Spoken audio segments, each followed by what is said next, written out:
So thanks a lot, Nigel, and thanks a lot for all of you to coming. So today we're going to speak about how we engineers, I'm an engineer by profession, electrical engineer, how we try to pave the way in both developing and developed countries to off-grid sector and to give electricity access by energy. In this session, I mean electricity mainly, to give electricity access to people who are suffering from energy poverty mainly. And before we start, I would like always to reset the expectations of the audience, I would say. So I would like to think about or to ask a question: how many of you are working within the off-grid sector or just familiar with what is happening in the off-grid world? Okay. So maybe half of us. So that's why I prepared this talk to be more non-technical than just in an awareness way. There are some technical aspects included, of course, but we will not dig deep inside technicalities as much as we will give an overview about the energy challenge which we are facing here, and as well we will give an overview about our work at KIT in this particular project to overcome this challenge. So the first thing I'm going to start with is the challenge which I'm looking into it every single day myself. The main challenge which I'm busy with is this locked challenge here, which is mainly energy access. So what I'm trying, and the team we are working with trying to do, is really to give energy to people who does have energy poverty or doesn't have access to mainly electricity. And this is a global problem because we do have 840 million people without electricity, according to the World Bank. And as well, those people will remain to be 650 millions until 2030 if we don't do anything regarding this issue. So mainly, we are trying to give people electricity, but energy access is not only electricity. This is the first thing which I need you as well to be familiar with. So giving electricity to people doesn't mean that you have really transferred them from an energy poverty community to an energy privileged community. Because for them, the productive use of energy or how they use this energy, this is what's important for them. At the end, we use energy for lighting, for cooking, and this differs along the community. So it's important that we have a certain criteria of how to use this energy. And this criteria I learned, we had the week before, we had something called the Innovation Lab. And there was a very good definition for this criteria. I would say that it has to have an economical value, it has to have a social value, and it has to have a long-term sustainability guarantee. So you have to provide the community with something, like for example, if the community doesn't have any fridges around, let's say that there is no ice making around. So if this represents a value for this community, it has to have economical value, social value, and long-term sustainability. It means something for them. And that's why we give them electricity at the end. So electricity is not the end product. The end product is mainly how they're going to use the electricity for. And there are so many examples for this. In the water sector, you can do water purification, in crafts, in transportation, agriculture, services. So it really depends on the society itself you are targeting, in which thing you're going to give them that they can use at the end. And this is different totally, not only from country to another, but really from one village to the next village, and even from households. So we always say as engineers that the technology is here, but why it's not happening? This is really a question that, okay, we have the world-class technology that we have in the whole world, and we have very nice, sustainable, robust things. But what's the key issue? And mainly, let's think about how we can electrify a place, whether to use a grid, or to use a mini grid, or to use an off-grid solution like a solar home system, what we call it. So the question is that if we don't have a grid, why not everyone has electricity? Because mainly this challenge is a multi-factor challenge. It's not only about technology, it's really involved with policy, marketing, awareness, finance, different aspects. And why it is involving those different aspects? Because there are many stakeholders. One stakeholder is the end user, and everyone has his own questions. Everyone has his own points to raise. So the end user needs to know what is in for me, can I afford it, how the cost return will work, for example. And the donor and NGO needs to give money and see results. And the business owner needs profitability. So every stakeholders really have different questions. And this makes this situation very, very complicated. It's not as a grid access. A grid access in many countries is a monopoly. It's owned by the government and they're just selling. Or in a country like in Germany, it's more liberal and you have competition, but still the situation is totally different off-grid. So the feeling which I need to give you is that the situation is not only technologically dependent, there are so many aspects inside it because of those many stakeholders. And the big question which is not answered until now, is it really that we cannot give electricity to the people and we are in the 21st century? And the answer is yes. Why? Because this is from the World Bank as well. If we take mini grids as an example, what do you need to have a sustainable mini grid solution is access to finance, regulations, trainings, enable businesses, community engagement, and. So you need to fit a lot of things in one package, not only bringing the technology to the people, but you really need to fit a lot of things. And this is not familiar for the people who are not doing work on ground, especially in off-grid.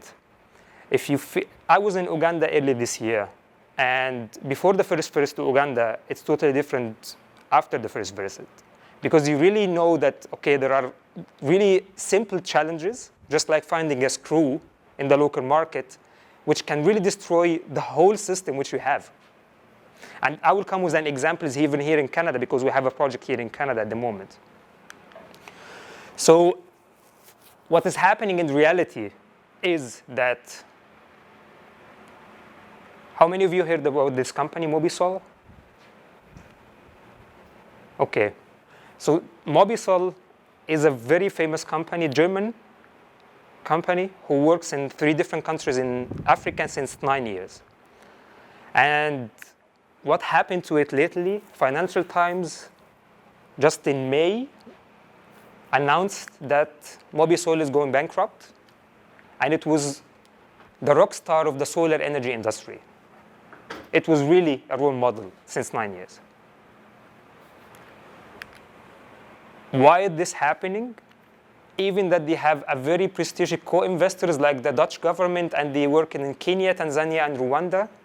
They had $90 million of capital, which seems like big or small money, depends on the activities. But it did happen. And they are suffering to gather the lesson learned from this and to understand, but let's see what the people say from, I'm just capturing some parts of the article. That one of the main reasons is that the price over time, which did not turn out to be the base, that they want to increase the price over time. They start with a low price and they want to increase it over time in Africa, but it didn't work like this. Even that they literally had, from the CEO, he had to transfer to us that he had to count how many chairs they have in each household to be able to give them a system or not, to be able to estimate will they be able to pay back or not. And as well, the sales volume have been affected by the pressure from the new competitors. So a lot of people coming into the game and delivering systems to Africa as well. This is one of the reasons. And the customers who thought they could pay, they were broke. Simply, they could not pay. And what did they have? They cut it off the electricity on them because it's a pay-as-you-go model. So you have to pay, and then you get the electricity. But of course, they cannot go and collect each single solar panel they have installed so far. So they were in a problem. What we call it working capital trap. And the main issue was the economics metrics for them. This is what they declared, that this was really, it's not technology, it's not management, it's mainly economics, how it works. And affordability. we are sending first world-class technology into the third world. This is a very strong statement. It doesn't work like this. And I guess, how many of you are students here? Okay, this is a very strong statement for you. Because things, for me personally as an engineer and for you, doesn't work like this, that you send just the best technology to any place. It simply doesn't work, because there are a lot of other factors affecting how the technology have been seen and used. So this is the story of the challenge, which I wanted to summarize for you. But the next thing which I'm going to dig deeper into is that how we face this challenge. What our participation in KIT and in the Battery Technical Center to face such a challenge. And now we're going to do some technical education, I would say. So I come from the Battery Technical Center. We are specialized in lithium-ion batteries. How many didn't hear about lithium-ion batteries? I guess everyone heard about lithium-ion. At least you have it in your pocket now. So we are a group of about 30 people, varying from chemistry people to engineers to people related to some financial background analysis and so on. So we do material, cell, battery, converters, even production systems and system integration. So we work along the value chain from material to a system. So we know exactly what is a lithium-ion battery is, and we are dealing as well with other different types of battery like lead acid recently and so on.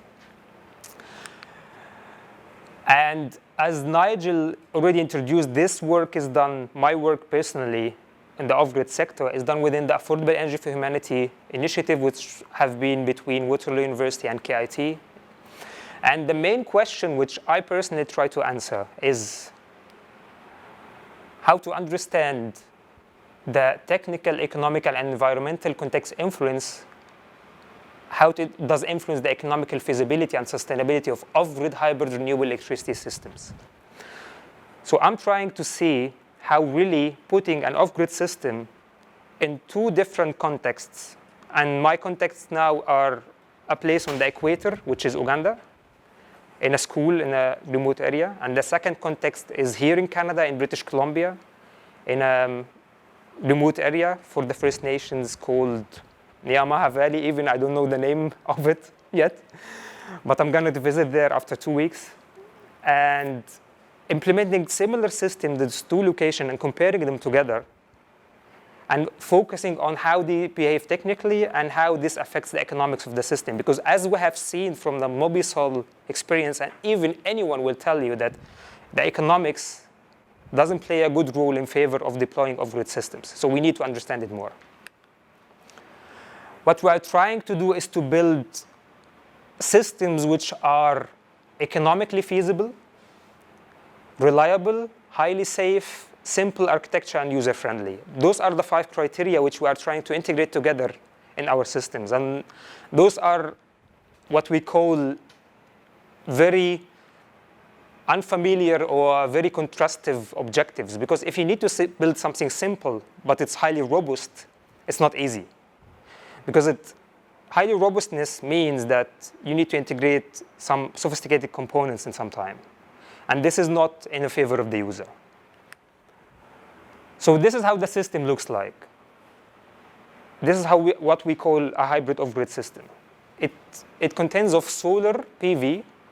How many of you have seen in Waterloo some installment on the roof for solar panels? I have seen only once here. I don't know why it's not deployed here, because I see it's sunny, but I guess Alberta is doing a good job by having a lot of petrol and distributing it all over Canada. But we are trying to integrate solar PV, small wind, gensets, and batteries to supply DC and AC loads, and as well having a full remote control system and monitoring. So the concept is that we install the system in Canada and we have the data in Germany. And we can even send control actions remotely to this. This is the first case study location which we have.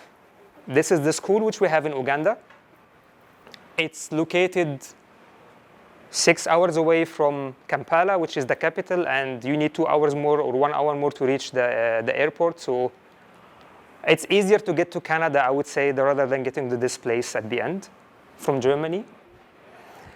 And this is our weather station installed just a couple of months ago in this location.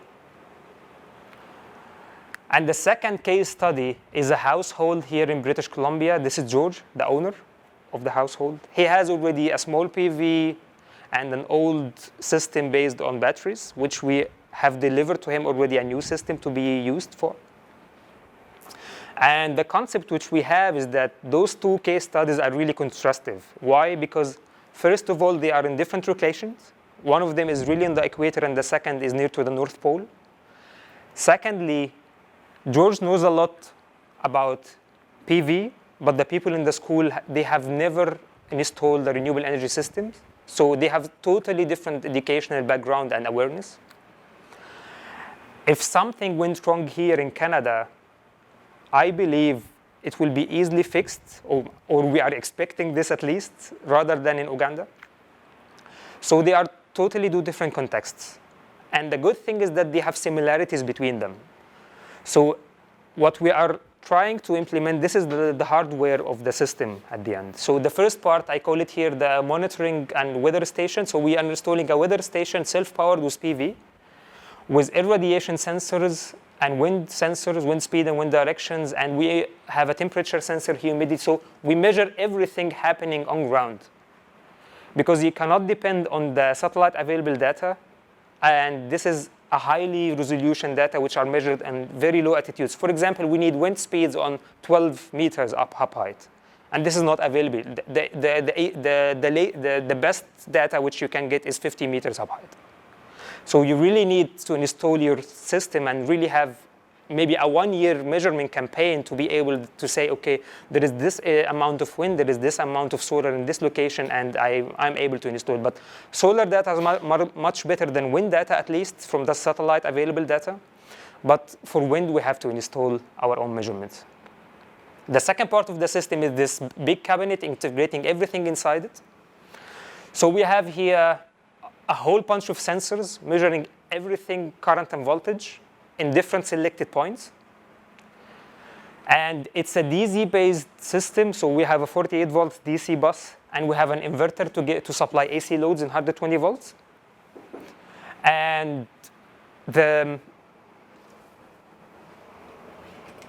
just a moment. Yeah.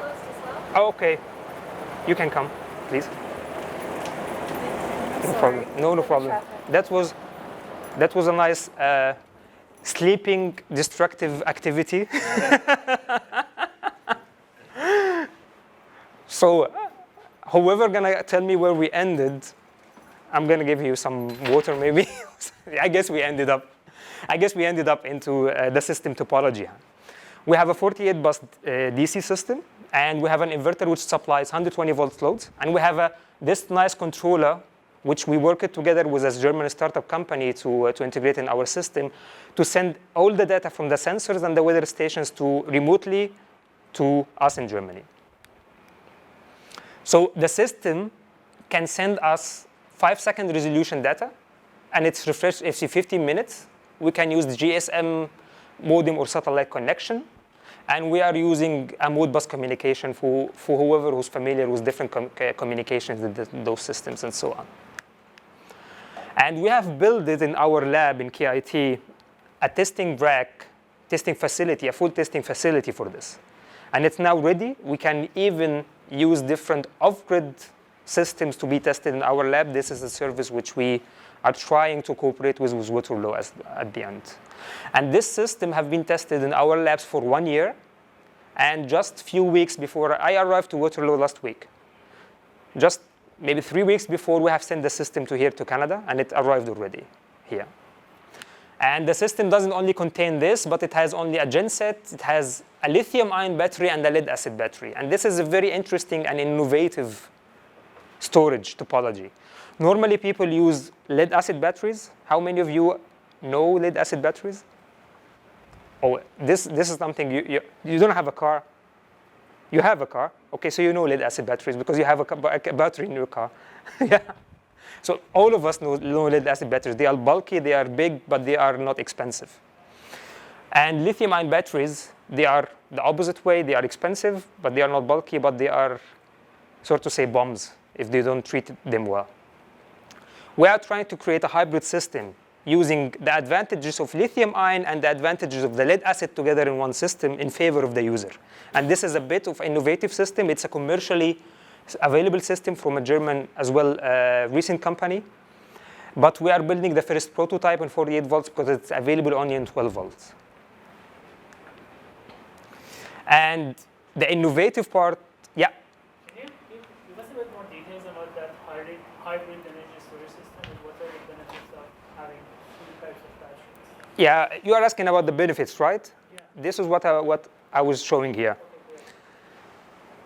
You have a technical benefit which reflects onto the economics at the end. So what we are seeing here, this is an interesting question. I guess not all of you will be able to see the details here, but this is here the starting cost of a pure lead-acid system.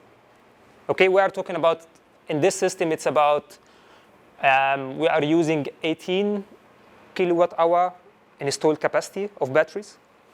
And this is, if you're going to install a lead-acid system, you can start with this cost here. And this is the hybrid cost. This is here 2,000, 4,000, 6,000. So you're going to start with 2,500 or 3,000 euros, let's say. And this is the hybrid system. And this is here is the pure lithium-ion system, okay? So this is year 0, and we are going away along to year 20 of the lifetime of the system.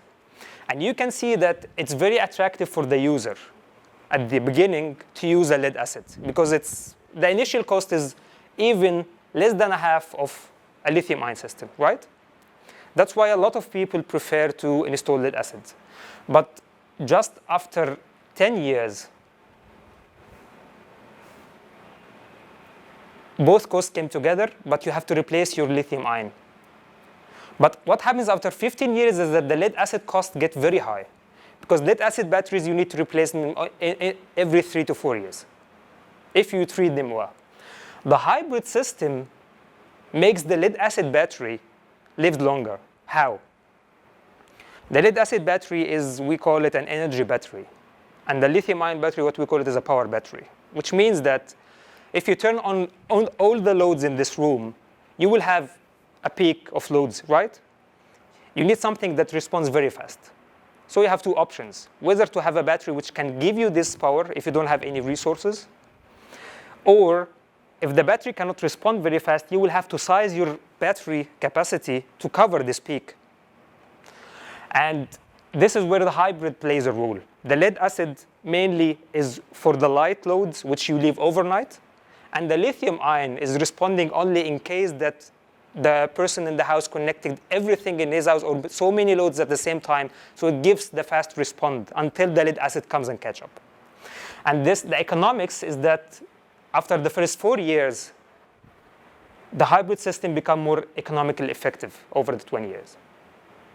And this is what we are testing on reality. So at the end, this is a techno-economic assessment based on assumptions. But installing the systems on ground and having them running, it's the only proof of saying that this graph is right or wrong. Can I just ask a question there? Did you base those projections on any projections on the lower costs of lithium-ion batteries in the future? 100%, yeah. Okay. So we still have these high costs. Yes. A long way into the future. Yeah, I have assumed lowering cost of lithium-ion because we have solid projections for this, at least in Germany. I have assumed even less cost reduction for lead. And this is the result. I can even show you into details afterwards the assumptions. And even if you do a sensitivity analysis, still, with the prices of lithium, what we have at the moment, still it's really, on the long term, we agree that lithium is better. But people are not that mind-oriented that I will have a battery that will last 20 years and I do an investment today for 20 years. This is the problem of the mindset, I would say. So if we compare lead acid to lithium over the 20 years lifetime, it's much better. But from today's perspective and today's prices, this is the dilemma which we are facing. That's why the utility scale will say, okay, yeah, we will install multi-megawatt hours capacity. So this will last for 20 years. Let's do it in lithium, and that's all. So what we are doing with the system after installation is mainly sending the data to our data bank. And afterwards, we are developing what we call an off-grid system data analysis platform. Because at the end, we don't need to end up having primary data without doing anything with it. So we do data clustering, filtering, and so on, and we try to monitor the performance of the system and even doing forecast. And I will jump into more details on this. So this is how our what we call off-grid system data analysis platform looks like today. You can select the database location, you can select the time zone, and you can select the data resolution and so on, and which data frames do you want to select. For example, I need to perform data analysis for 1 day.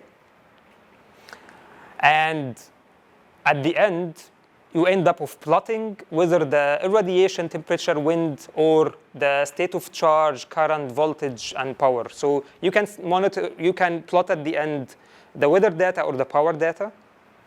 And this is what you get out of it. A detailed 24-hour graph for all the bunch of sensors which you have installed in 5 seconds resolution, and really having the ability to say, okay, there is something wrong went here, and do the analysis of why it went wrong, at least from the technical side. But this is not enough for data analysis. This is just data monitoring, not analysis, because you have to do the analysis at least in the graph yourself. So I will jump as well at the end into what we are doing further, because we are integrating artificial intelligence into it. And mainly, we are trying to do a day-ahead forecast for this. And I will tell you exactly what we are doing.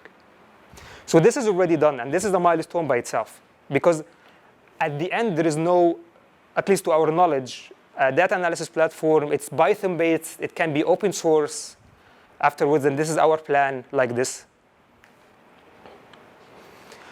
On the other side, we are doing techno-economic modeling. I don't know how many of you is familiar with a software called Homer. Okay, perfect.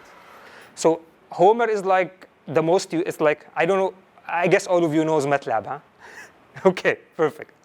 So MATLAB is mainly used for modeling, huh?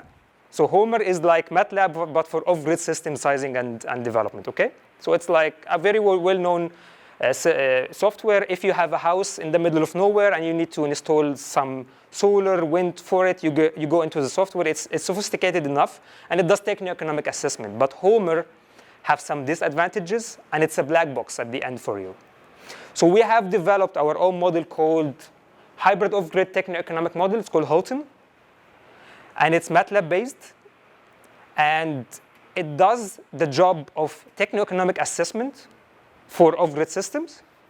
So mainly, you can put into it meteorological data for PV and wind, and economical data, which are even more advanced than what you get in Homer. Like, you can even dig into deep details in the weighted average cost of capital and have influence of policy on the economics inside this model. And we are using a very unique optimization algorithm called CDIPSO, which is a swarm optimization algorithm, which we are trying to say that we will get more optimized solutions based on it than what is available in the market. And this is as well done to get the best levelized cost of electricity, the minimum loss of load probability, and the maximum renewable energy factor. So we have in one hand, we have our off-grid system data analysis platform, right? And we have in the other hand the model which you can size your system with. And this is very important for us because we need to link both together. We need to get the data from the field, being able to feed it into the model, and get the modeling result adjusted based on it. We didn't do this yet.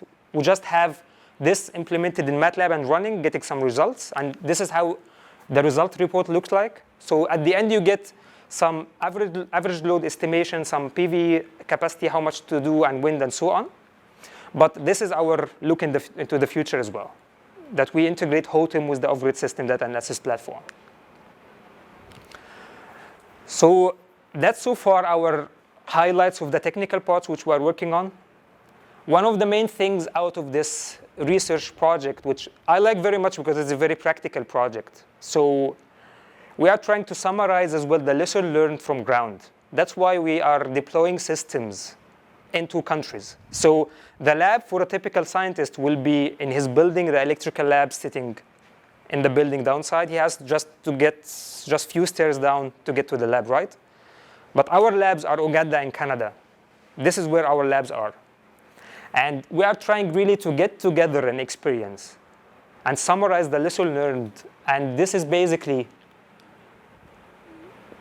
I cluster them in technical, business model, and social, managerial, and modeling and sizing related lesson learned. So we are trying to get from this experience really solid lesson learned, which we can give to business owners, entrepreneurs, researchers, and so on, that they can build up on it. This is as well an important aspect from this study rather than the technicalities which we're dealing with.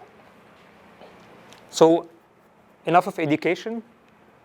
Where we are now, we are working in this project with 5 different partners. So we have industrial partners like Ferntech, this is a German startup. We have NGOs like Sofara in Uganda. We have University of Waterloo. George is the house owner, Bose, which is a German company, Smart Energy Systems, Phasen, and so on. So we work hand in hand with industrial partners from different countries, and we work hand in hand with universities and NGOs in this project context. And right now we have in Uganda and in Canada, both have our weather stations already installed. In Uganda, we have it since 1 year. In Canada, we have it since beginning of this year. Measuring data from ground, saving it in our data bank, and we are able to monitor it as well. So this is how the monitoring platform looks like. You get very nice shapes of solar in Uganda and very disastrous shapes of solar in Canada, of course. And this is our first system in British Columbia. This is a photo just few days ago, really. And I am willing to go there to see these nice mountains in 2 weeks and to commission this system by my hand there. The system was delivered to the house owner, so this is how it looks like in his house. But we got a very good lesson learned, and a small problem is that you see this bunch of batteries here. The last battery got defected, a small crack on it during transportation. We are trying to do an assessment for it, but this is really a lesson learned. But if this battery didn't get fixed, we will not be able to build the whole system, huh? And you can imagine really the disaster. Because getting this battery, I'm trying since the last 2 days to get the replacement for this battery. In Canada, there is a supplier for it. They need 9 weeks to get the battery here. Luckily, I have 2 of those batteries in our lab in Germany, which we are, with the support of the fabulous team in Germany, they are sending us to us here before I go to British Columbia. But you can imagine that just a small crack during transportation like this, the battery could be very good and it's working. But this can affect the lifetime of it. And this can result into that you will not be able to build the whole system because you need a 48 volts battery and you have a 6 volt missing. So what's coming then? So what is our plan in the short term? We have to commission the first system in Canada. That's obvious. And we have to commission and test the first system for Uganda. This will come within operation the next year, hopefully. And of course, develop further our off-grid system data analysis platform and model. There is a crucial question about this system and data analysis thing, why we are doing it. For what sake is this? And I guess this is not very clear for the people, at least in the back, so I can draw some highlights on this. So as I said, the first thing is that we are trying to gather the lesson learned from deploying system on ground. And this is a value by itself. And secondly, is that we are trying to test this innovative system topologies in reality, how they react, and whether we will be able to verify what model it says or not. And at the end, such data analysis, we can use it in different many aspects. The first aspect is that improving the existing off-grid system modeling tools. So there are plenty of modeling tools, but no one have waited or operated system for 20 years to know that it's working or not. And sharing failure potential sources along the value chain of the off-grid system development. And this is something as well I learned in the last innovation lab, that we need to share failure more than success. And we need really to highlight this highly. And support operating off-grid systems in a widely covered geographical conditions, which means, for me, selecting a place in a developing country like Uganda and selecting a place in a developed location like Canada, and those two taking the extremes mean that we can cover everything in between, more or less, with the same approach. And developing innovative, reliable business models for off-grid. This is interesting because, as I have said, that we have already been able to monitor our data. But what we are trying to do now, and it will come into operation in the next 3 months, hopefully, is to do artificial intelligence integration in our data analysis. And the main objective is to do a day-ahead prediction for solar irradiation, 24 hours, and to be able to relate this, to give a pre-warning for the user that, for example, you don't have enough irradiation tomorrow, and we know how your pattern of load should look like, and we know as well that your battery have been used for this week like this, so please fill your gasoline or propane genset and be ready for tomorrow. Unfortunately, we are not able to give a week ahead prediction because the algorithms available for forecasts are very good for a day ahead, but not for a week ahead. But at least starting for a day ahead forecast, it will be a very good starting point, I believe.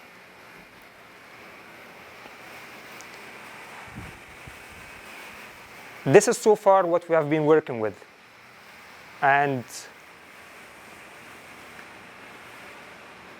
I would like the last thing to leave you with some key messages. I guess this is the most important thing which you're going to take out of this talk at the end. It's challenging but doable, this energy access thing, because it's complex but not complicated. It means that you have to involve a lot of things together, but at the end, we know what we need to involve, at least from today's point of view. It needs effort. And the issue is that if we don't do this, 650 million people, at least from the World Bank perspective, will stay in poverty without electricity. And you have seen already how complicated it is because each stakeholder has to ask his own questions and has to be answered. And the UN tries to give electricity to everyone on this planet in 10 years from now. And they claim that mini grids can play a role into giving 500 million people, mostly in Africa and Asia, electricity access. So there is a lot of work to be done within the next 10 years in this aspect. If we really need to give the whole globe electricity access until 2030, I'm personally skeptical that we can do this, but let's see. The second thing is that be aware of what you are deploying. There is a huge amount of failure happening in decision-making, in selecting technology, because of the people are not aware of what they are dealing with, especially in technology. So a kerosene lamp can get your house on fire, right? But a lithium-ion battery can do the same. So if we are trying to give people electricity access and get rid of kerosene lamps, at the end we don't want to end up with giving them bombs and having the same effect of burning the house, right? The problem is what I face as a lithium-ion expert, a lot of questions comes that we select the cheapest type of battery, and that's all. We go to country X or Y and select some supplier and have some lithium-ion batteries in one box and ship it. And the issue is, with lithium-ion, it doesn't work the same as lead acid. People are get used to lead acid because it's very safe and robust. If you do something to lead acid, you will get a spark, but not a huge fire. So I believe that this code works very well for this. That really, if we want to go fast, if you need to deploy things very fast, okay, do it alone and take your own decision, do whatever you need. But if you want to get something reliable, please involve the right people and have discussions and accept that it takes more time.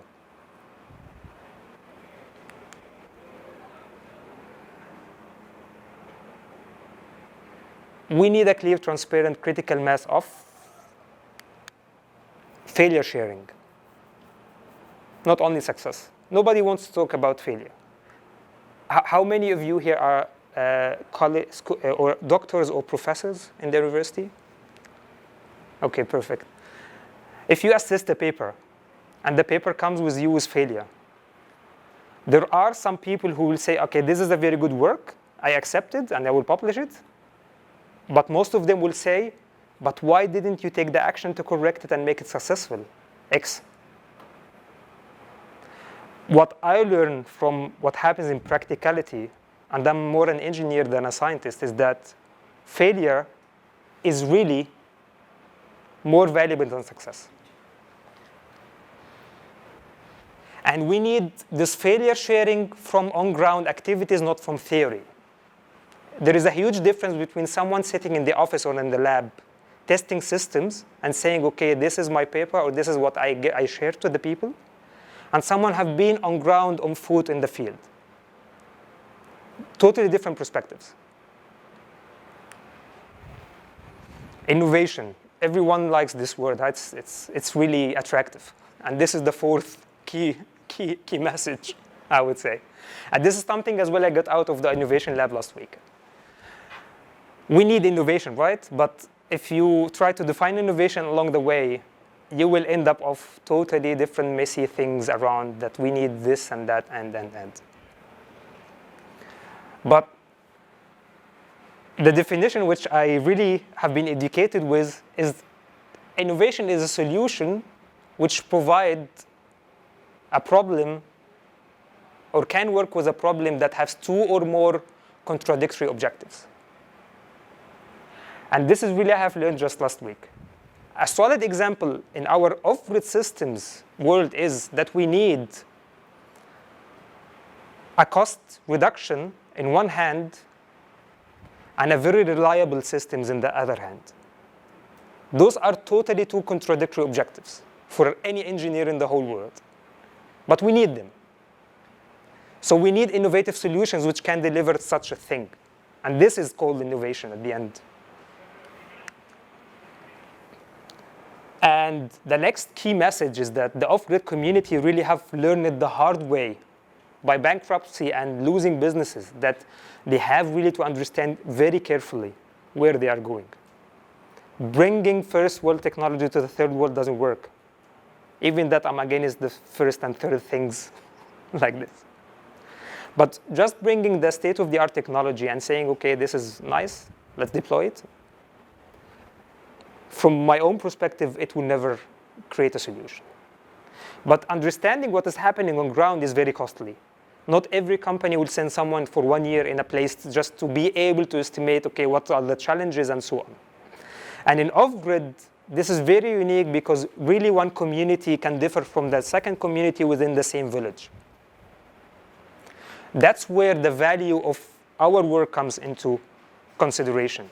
Because we are trying to give lesson learned. We are trying to share failures, and we are trying to give tools and models which can be used really by, at the end, business owners or entrepreneurs.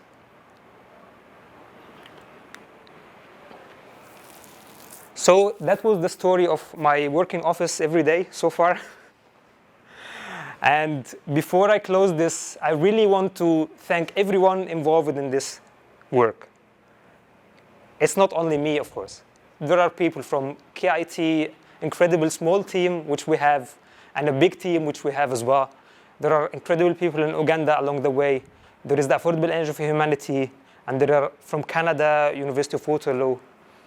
So all of those people have participated in one way or another in what we have seen already. That's it. I hope I have added value to you today. Thank you. You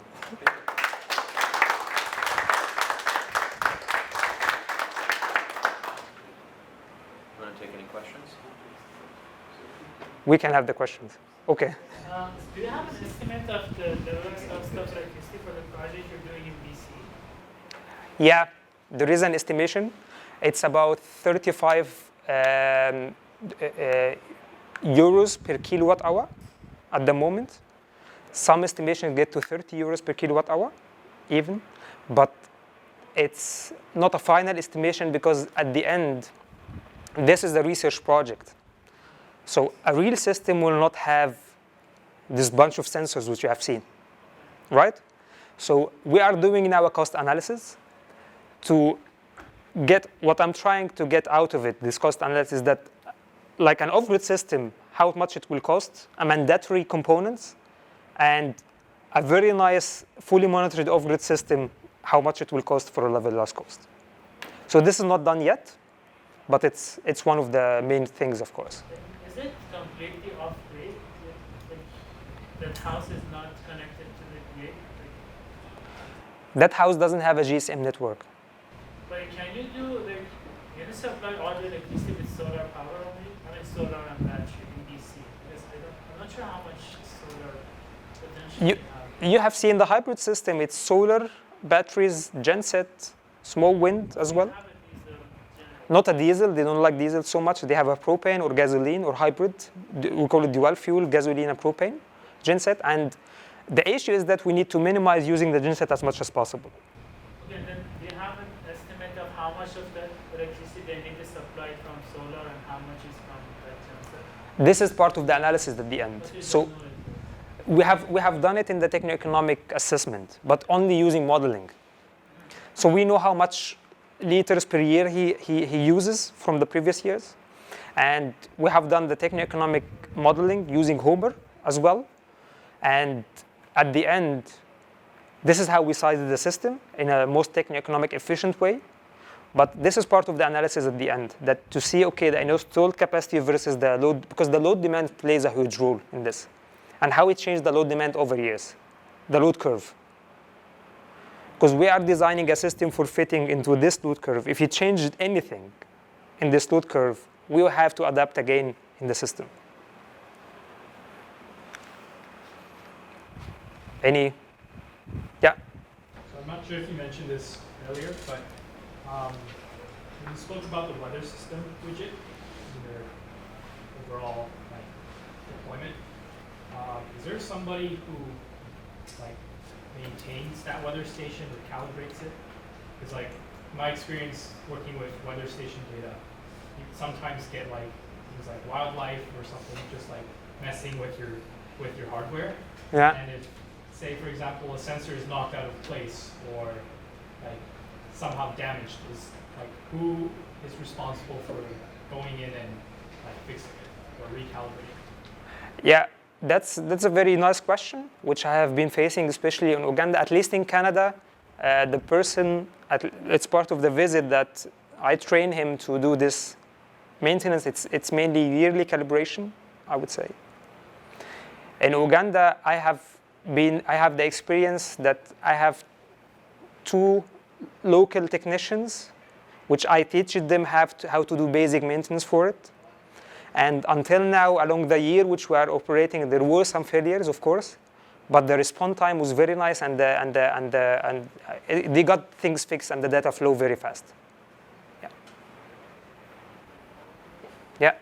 Speaking about the maintenance, I was just wondering if the PV cells will need some sort of cleaning along the way. Yeah. Of course. And who will be doing it? Yeah, this is of course we say it a day-to-day job, and the person who is locally owning the system, he depends on it for energy.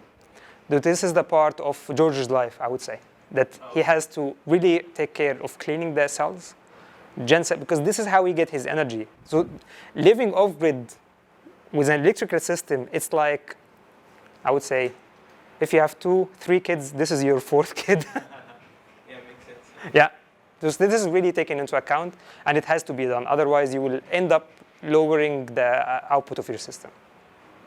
So do you measure, in your weather station, do you measure anything about the amount of particles in the air in the 2 places? Because this can be reflected on the amount of dirt or the sand that will come on the PV cells? Yeah, that's interesting, but it's very complicated. Oh. So it's you need another device, and just to get an Uganda weather station really up and running, it looks easy, but I had to travel 4 hours to pick it myself from the office of DHL out, and 4 hours back to put it in just to get it out. We have sent it with DHL Express, so it have went to Uganda, to Kampala, before I am in Uganda with maybe 4 weeks. But you don't hear anything about it. Then I have to come myself, really going inside DHL, and get it with my own hands to the place. So it's not that easy, that the logistics plays a role. So you have to think about, okay, what you really need. And dust accumulation will be reflected on the production. So you can estimate it from the production at the end. Yeah.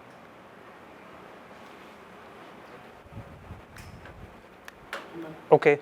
Yeah. No, it's okay. So the main objective of this study for the time being is to calibrate your model parameters. No? It means that you have a model in KIT, a mathematical model that emulates all of these systems, and with your AI and so on. And then you put some test stations into contrasting points, just 2 limits.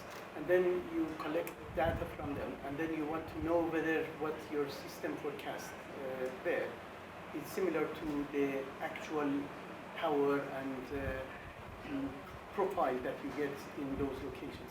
So that, for example, if a community falls between these 2 limits in the future, you don't have to go and build a test station at that location anymore. So you can just say, give me 1-year data, and I will design a system for you. Mm-hmm. Is that right? This is the far objective, I would say. But this is not easy to reach because you don't have systems on ground. So the objectives which I'm looking for in the next at least 1.5 years is really to collect as much as I can of lesson learned from deploying those systems in the 2 locations. And the second objective is get the system running in those 2 locations. Because without this happening, we will not have data. So we will not be able to reach this far objective of really having reliable data which we can use for second iteration of model optimization. But I agree that this is the long-term objective, but if I'm gonna reach it myself or not, or someone else will continue on it, I don't know yet. But the main objectives which I know that I want to reach is to deploy the systems, to learn as much as I can from it, and really to make data running, flowing into our place. Yeah, thanks. Yeah. On the technology side, what was the anticipated? I don't know if I missed this part of the presentation before I walked in, so I apologize. No problem. But can you talk about the total potential of energy storage for the project was, and what capacity you were able to reach based on the solution that you put in place? Like, were you at capacity? Capacity in kilowatt hours, or okay. In general, the system which we are using for storage is, as I said, lithium-ion, lead-acid, parallel. They are connected parallel together. So they are like one package of battery at the end. And the system sees it as one package of battery. And it's very modular. Because at the end, we have designed it to be for a certain capacity which fulfilling the needs of the load curve which we have. But you are able to add as much as you want of the capacity. Of course, the size will get bigger, the system will get more complicated in wiring, but it's a modular system.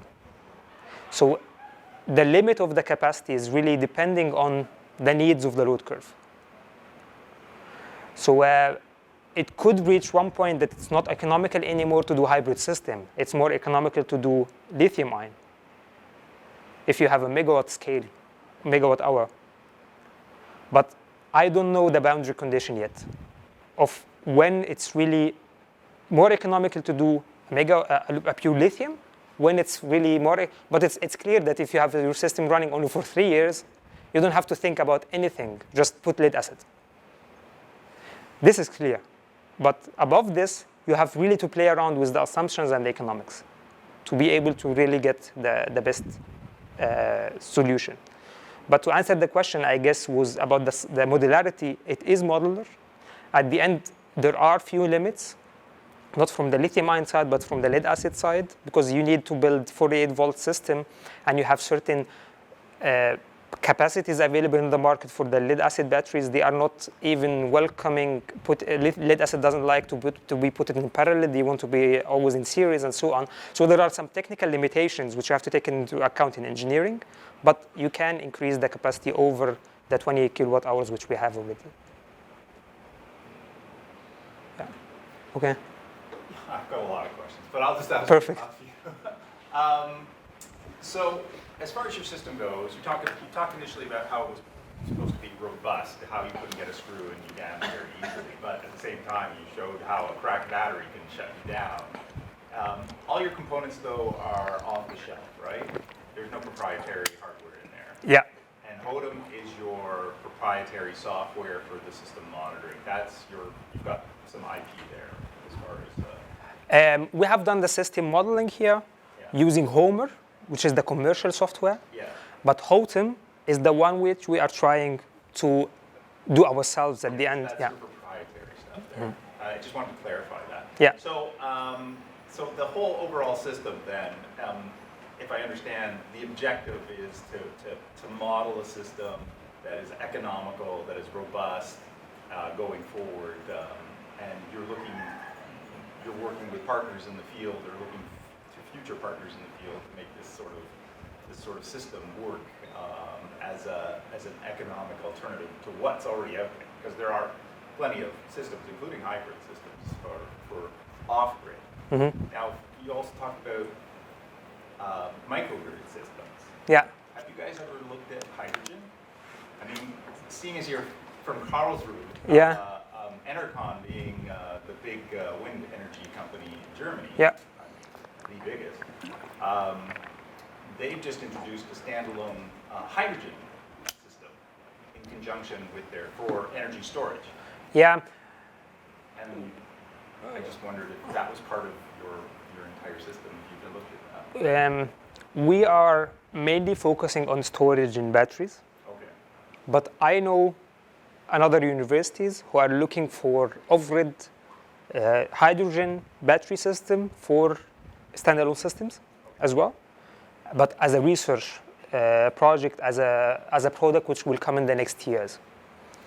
So personally, we do not look at this at the moment. We're just trying to solve the issue of the storage from the perspective of the batteries at the moment. But it will be interesting, of course, to compare the economics and the performance between different storage topologies.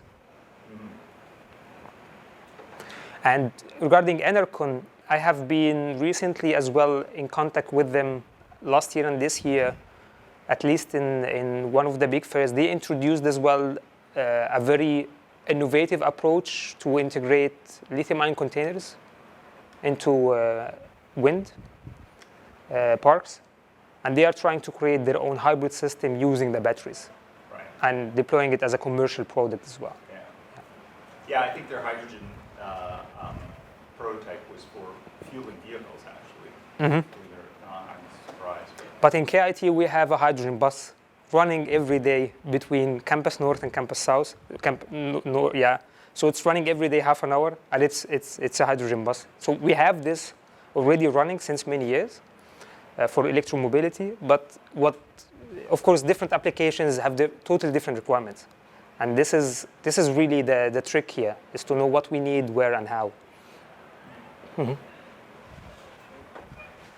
think we'll wrap up now. Okay. We're at 4 o'clock, or a little bit past. Perfect. Yeah. Yeah. Thanks very much for coming. Thanks to all of you for coming.